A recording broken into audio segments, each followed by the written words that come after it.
నమస్తే శ్రీ మాత్రే నమః శ్రీ గురుభ్యో నమః. మార్చి నెల 17వ తారీఖు 2025 సోమవారం నాటి పంచాంగం.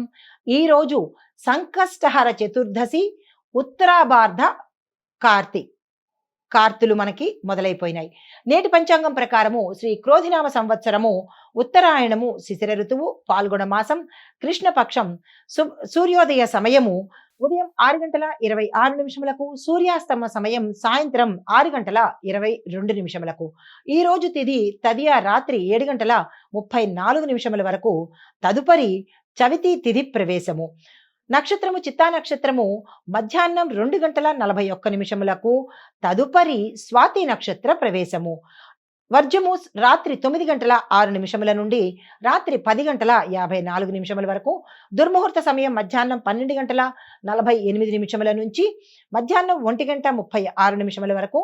తిరిగి మరల మధ్యాహ్నం 3 గంటల 11 నిమిషముల నుండి మధ్యాహ్నం 3 గంటల 59 నిమిషముల వరకు. యమగండ కాలం ఉదయం 10 గంటల 55 నిమిషములకు, అక్కడ నుంచి మధ్యాహ్నం 12 గంటల 24 నిమిషముల వరకు. బ్రహ్మముహూర్త సమయం తెల్లవారుజామున 4 గంటల 50 నిమిషముల నుంచి తెల్లవారి 5 గంటల 38 నిమిషముల వరకు. అమృత ఘడియలు ఉదయం 7 గంటల 37 నిమిషముల నుంచి ఉదయం 9 గంటల 25 నిమిషముల వరకు. అభిజిత్ ముహూర్తం మధ్యాహ్నం 12 గంటల నుంచి మధ్యాహ్నం 12 గంటల 48 నిమిషముల వరకు. ఇది నేటి పంచాంగం. నమస్తే. మార్చి 17, 2025 దిన ఫలితాలలో మేషాది ద్వాదశ రాశుల వరకు ఎలా ఉండబోతోంది అనే అంశంలో ముందుగా మేషరాశి వారి యొక్క గ్రహస్థితి. చంద్రుడు తులారాశిలో ప్రయాణిస్తున్నాడు. మంగళుడు అనుకూలమైన శుభదృష్టి కలిగి ఉన్నాడు. ఫలితాలు ఉద్యోగ వ్యాపారాల్లో పురోగతి, ఆర్థిక లావాదేవీల్లో లాభదాయకమైన సూచనలు, కుటుంబంలో ఆనందకరమైన మార్పులు. మీకు చెప్పదగిన పరిహారము హనుమాన్ చాలీసా పఠించండి, గోధుమలను దానంగా ఇవ్వండి. తదుపరి వృషభ రాశి. వృషభ రాశి వారి యొక్క గ్రహస్థితి. బుధుడు మిథున రాశిలో శుభ ఫలితాలను ఇవ్వబోతున్నాడు. ఫలితాలు ధనలాభము, కుటుంబంలో శుభవార్తలు, ఆకస్మిక ప్రయాణాలు. చెప్పదగిన రెమెడీసు దుర్గాదేవి అనుగ్రహం కోసము ఎర్రని వస్త్రాలను దానంగా చేయండి, కుంకుమ పూజ చేసుకోండి, ఆలయ దర్శనం తప్పనిసరిగా చేసుకోండి. ఈ రోజు మీరు ధరించవలసిన వస్త్రము తెల్లని వస్త్రం ధరించండి. మిథున రాశి వారి గ్రహస్థితి. చంద్రుడి యొక్క ప్రభావంతో భావోద్వేగాల మీద నియంత్రణ పెట్టుకోండి. మంచి ఫలితాలు పొందే అవకాశం గోచరిస్తోంది. మీకు ఫలితాలు ఉద్యోగ వ్యాపార విద్య ఈ రంగాల్లో పురోగతి కనబడుతోంది. పెట్టుబడులకు అనుకూలమైన కాలము, ప్రమోషన్స్ వచ్చే అవకాశము, ప్యాకేజీలు పెరిగే అవకాశం కనబడుతోంది. కొన్ని అనవసరమైన ఖర్చులు పెరిగే అవకాశం ఉంది. జాగ్రత్తలు తీసుకోండి. కుటుంబంలో మంచి అన్యోన్యమైన వాతావరణం ఉంది. మీకు చెప్పదగిన రెమెడీసు విష్ణు సహస్రనామ పారాయణ చేయండి, ధాన్యాన్ని దానంగా ఇవ్వండి, పేదలకు ఒక వస్త్రాన్ని దానంగా ఇచ్చినట్టయితే శుభ ఫలితాలు పొందుతారు. కర్కాటక రాశి వారికి గ్రహస్థితి. చంద్రుడు అనుకూలంగా ఉండడంతో మానసిక ప్రశాంతత ఏర్పడుతుంది. ఫలితాలు ఆరోగ్య సమస్యలు తగ్గుముఖం పడతాయి. ఆర్థిక లావాదేవీలు అనుకూలంగా ఉంటాయి. పెట్టుబడులకు ఇది శుభ సమయము. ఆ దిశగా ప్రయత్నం చేసుకోండి. మీకు చెప్పదగిన పరిహారాలు శివుడికి అభిషేకం చేయించుకోండి, సుదర్శన హోమం చేయించుకోండి. చేయలేని వాళ్ళు కాలభైరవ అష్టకాన్ని 3 సార్లు చదివే ప్రయత్నం తప్పనిసరిగా చేసుకోండి. తదుపరి రాశి సింహరాశి. ఈ రాశి వారి యొక్క గ్రహస్థితి. సూర్యుడు బలంగా ఉండడం వల్ల ధైర్య సాహసాలతో ఎక్కువ అవుతాయి. స్థిరమైన నిర్ణయాలు తప్పనిసరిగా తీసుకుంటారు కాబట్టి ఈ రోజును వృధా చేసుకోకండి. మీకు చెప్పదగిన ఫలితాలు ఉద్యోగ విద్య వ్యాపారంలో పురోగతి కనబడుతోంది. పెట్టుబడులకు ఇది సరియైన సమయము. ఆ ప్రయత్నం చేసుకోండి. ప్రముఖులతో పరిచయాలు కనబడతాయి. కొంత గోప్యతను తప్పనిసరిగా పాటించండి. కొన్ని కీలకమైన పనుల్లో అంటే మీ పట్ల చెడుగా వచ్చే అవకాశం ఉంది. జాగ్రత్తలు తీసుకోండి. కుటుంబంలో ఆనందకరమైన వాతావరణం ఉంది. మీకు చెప్పదగిన పరిహారాలు సూర్య నమస్కారాలు తప్పనిసరిగా చేసుకోండి, ఆలయ దర్శనం చేసుకోండి. కన్యా రాశి వారికి బుధుడు అనుకూలంగా ఉండడం వల్ల విజయ సూచికలు కనబడుతున్నాయి. ఈ రోజు మీరు ఏ పని చేసినా సక్సెస్ అయ్యే అవకాశం కనబడుతోంది. దీంతో పాటుగా విద్య, ఉద్యోగ, వ్యాపార, వ్యవసాయ రంగంలో లాభాలు వచ్చే అవకాశం కనబడుతోంది. ఆర్థిక లావాదేవీలు శుభ పరిణామాలు ఇస్తాయి, విజయాన్ని ఇస్తాయి. కొంతమందికి అనారోగ్య సూచనలు కనబడుతున్నాయి. జాగ్రత్తలు తీసుకోండి. పెట్టుబడులకు ఇది చక్కని సమయము. ఆ దిశగా ప్రయత్నం చేసుకోండి. మీకు చెప్పదగిన రెమెడీ గురువారం ఉపవాసం పాటించండి. గురు ఆలయాల దర్శనం చేసి గుప్పెడు శనగలను 5గురికి దానం చేయండి. అంటే 5గురికి 5 గుప్పెళ్ళు శనగలు దానంగా ఇచ్చినట్టయితే మంచి ఫలితాలను పొందే అవకాశం కనబడుతోంది. తదుపరి తులారాశి.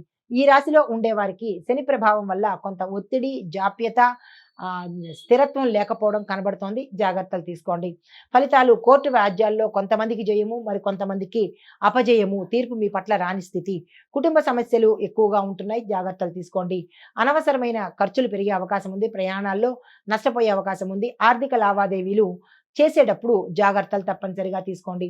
రెమెడీసు శనిదేవుడికి తైలాభిషేకం చేయించుకోండి. నవగ్రహ ఆలయంలో స్వామివారికి నల్ల నువ్వులు దానంగా ఇచ్చే ప్రయత్నం చేయండి. ఈరోజు నలుపు రంగు కానీ నీలం రంగు వస్త్రాన్ని తప్పనిసరిగా ధరించండి. తదుపరి వృశ్చిక రాశి. ఈ రాశి వారి గ్రహస్థితి మంగళుడు అనుకూలంగా ఉండడం వల్ల ధైర్యంగా ముందుకు సాగుతారు. స్థిరమైన నిర్ణయాలు తప్పనిసరిగా తీసుకుంటారు. వ్యాపారంలో లాభాలు, అనవసరమైన ఖర్చులు పెరిగే అవకాశం ఉంది. అనుకోని ప్రయాణాల వల్ల అలసట, ధన వ్యయము. తరువాత కుటుంబంలో కలహాలు, కొంతమందికి భార్యాభర్తల మధ్య అన్యోన్య లోపించడము, పిల్లల వల్ల అశాంతి కనబడుతోంది. మీకు చెప్పదగిన పరిహారము నవగ్రహ ఆలయంలో నవగ్రహ పరిహారము తప్పనిసరిగా చేయించుకోండి. దీనితో పాటు ఎరుపు వస్త్రాన్ని ధరించే ప్రయత్నం చేసుకోండి. తరువాత ధనస్సు రాశి. ఈ రాశి వారికి గురుబలంతో ఏ ప్రయత్నం చేసినా సక్సెస్ అవుతుంది. పెట్టుబడులు పెట్టినా కానీ, ఉద్యోగంలో ప్రమోషన్స్, విద్యలో పురోగతి, దాంతోపాటు వ్యవసాయంలోను, వాణిజ్యంలోను అనుకూలతలు కనపడుతున్నాయి. పెట్టుబడులకు, విస్తరణకు ఇది సరియైన సమయము. ఆరోగ్య సమస్యలు అస్సలు లేవు. ఆరోగ్యం పట్ల జాగ్రత్తలు తీసుకోండి. కుటుంబంలో శుభవార్తలు వింటారు. శుభకార్యాలు చేస్తారు. ఆకస్మిక ధన ప్రాప్తి కలిగే అవకాశం కనబడుతోంది. అయితే మీకు చెప్పదగిన రెమెడీ ఏదైనా విష్ణువుకు సంబంధించిన ఆలయ దర్శనం చేయండి. అక్కడ తీపి పదార్థాన్ని దానంగా ఇచ్చే అవకాశం చూసుకోండి. తదుపరి మకర రాశి. మకర రాశి వారి యొక్క గ్రహస్థితి శని ప్రభావం వల్ల కొంత మానసిక అశాంతి, ఒత్తిడి గోచరిస్తోంది. ఈ రోజు ఎటువంటి పని చేసే ప్రయత్నం పెట్టుకోకండి. ధనలాభం కలుగుతుంది. ఉద్యోగంలో స్ట్రెస్ వల్ల కొంతమంది ఉద్యోగాలు మానేసే పరిస్థితి కూడా గోచరిస్తోంది. జాగ్రత్తలు తీసుకోండి. ఆరోగ్య సమస్యలు వెంటాడే అవకాశం ఉంది. జాగ్రత్తలు తీసుకోండి. కుటుంబంలో సమస్యలు వస్తాయి. దానికి సంయమనం పాటించుకోండి. మీకు చెప్పదగిన పరిహారము శనివారం నాడు పూర్తిగా ఉపవాసం ఉండే ప్రయత్నం చేయండి. బెల్లాన్ని దానంగా ఇచ్చుకోండి. తదుపరి కుంభరాశి.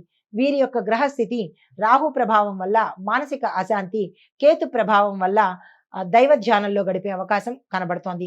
అయితే ఫలితాలు వ్యాపారంలో అభివృద్ధి కనబడుతోంది. అనవసరమైన వివాదాలు, కొంతమంది వ్యాపారాన్ని మూసివేసే పరిస్థితి గోచరిస్తోంది. జాగ్రత్తలు పాటించండి. అనవసరమైన ఖర్చులు పెరిగే అవకాశం కనబడుతోంది. కొంతమందికి సలహాలు ఇచ్చి మీరు ఇరుక్కునే అవకాశం ఉంది. జాగ్రత్తలు తీసుకోండి. మానసిక అశాంతి పెరిగి డిప్రెషన్లోకి వెళ్ళే అవకాశం ఉంది. జాగ్రత్తలు తీసుకోండి. మీకు చెప్పదగిన పరిహారము శివాలయంలో మీ పేరిట అర్చన కానీ, అభిషేకం కానీ చేయించుకున్నట్టయితే కొంత ఉపశమనం కలిగే అవకాశం ఉంది. దత్తాత్రేయ స్తోత్రాన్ని తప్పనిసరిగా పఠించుకోండి. తదుపరి మీనరాశి. మీనరాశి వారి యొక్క గ్రహస్థితి గురువు అనుకూలంగా ఉండడం వల్ల శుభ ఫలితాలు పొందుతారు. విద్య, ఉద్యోగాల్లో మిశ్రమ ఫలితాలు గోచరిస్తున్నాయి. ఈరోజు పెట్టుబడులకు అనుకూలంగా లేదు కాబట్టి ఆ దిశగా వెళ్ళకండి. ఆర్థిక లావాదేవీలు ఈరోజు చేసే ప్రయత్నం పెట్టుకోకండి. కొంతమందికి శుభవార్తలు వినే అవకాశం ఉంది. కొంతమందికి పనులు జాప్యత పెరిగే అవకాశం ఉంది. కుటుంబంలో కలహాలు రేగే అవకాశం ఉంది. సంయమనం పాటించండి. మీకు చెప్పదగిన పరిహారము గురువార నియమాన్ని పాటించండి. దీంతో పాటు నవగ్రహ ఆలయంలో నవగ్రహాలకి ఏదైనా జపం చేయించుకోవడం కానీ, లేదా అంటే దానం చేసుకోవడం కానీ, లేదా ప్రదక్షిణలు చేసినా కానీ మంచి ఫలితాలను పొందే అవకాశం గోచరిస్తోంది. ఇది ఈ రాశిలో ఉండే వారికి ఈ రోజు చెప్పదగిన ఫలితాలు. నమస్తే.